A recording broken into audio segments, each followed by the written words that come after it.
Hi, and welcome back to our mini mental health trainings. This week we're going to be focusing on psychosis.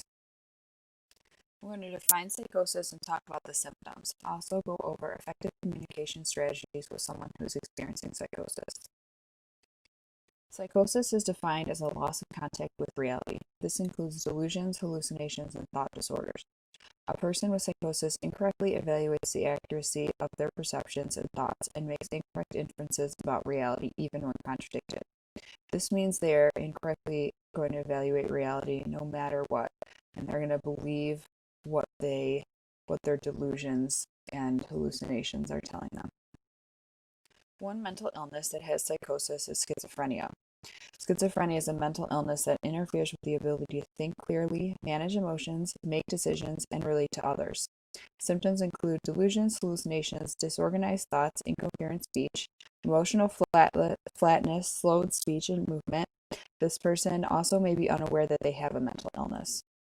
Schizophrenia affects 1% of the population and generally develops in young adulthood. This is important because college students may have their first psychotic episode and it may be mistaken for drugs instead of schizophrenia. One symptom of schizophrenia is hallucinations. Hallucinations are experiencing things that are not there.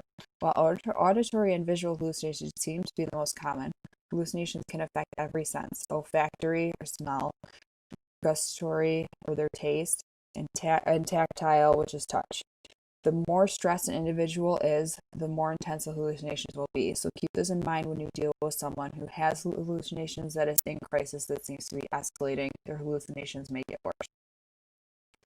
This slide shows scans of the brain. The top scan is someone who is hearing auditory hallucinations, and the bottom scan is of someone who is listening to noise.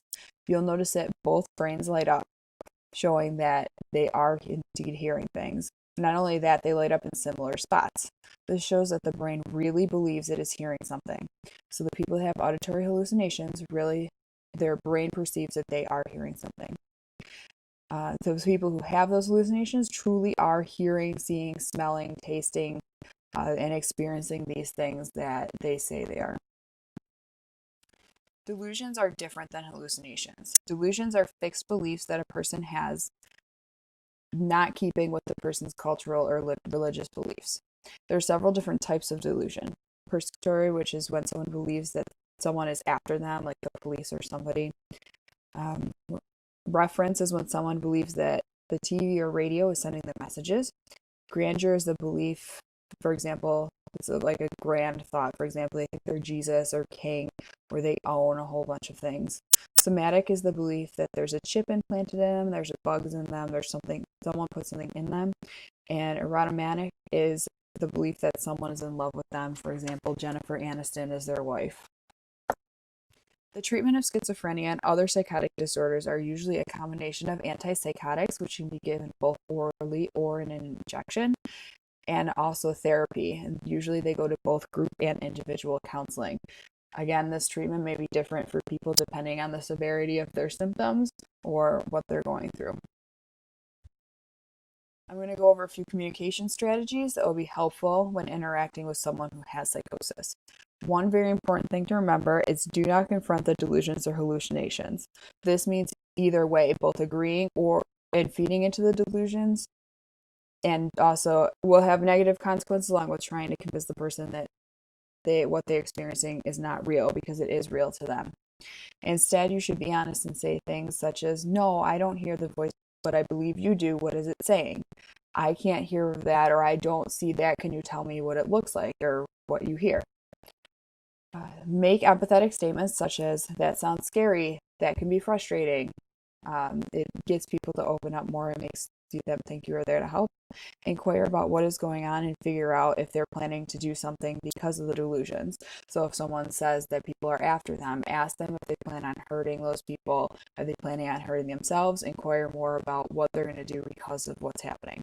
Finally, make an alliance with the person and say things like, "We've got a problem," or "I'm here to help," or "Let's figure out what to do together."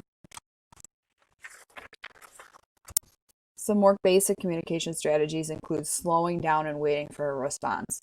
People with psychosis may be hearing things or experiencing hallucinations, and so they have a lot going on, and slowing down and waiting for their response is going to help.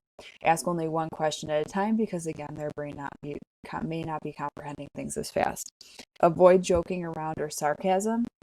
And like I said before, avoid agreeing with delusions. This may cause future problems because if you agree with their delusions or their hallucinations or whatever is going on, now they have evidence, and if someone else disagrees with them, they're going to come back and say, well, I heard from so and so that he heard too. So don't agree with them. Instead, acknowledge the feelings that are caused by hallucinations or the delusions. That's scary, that's frustrating, seems to make you angry. What can we do to help fix this? Again, thank you for listening to this week's training. If you have any questions, feel free to contact me. All my information is right there. And thank you, and stay safe.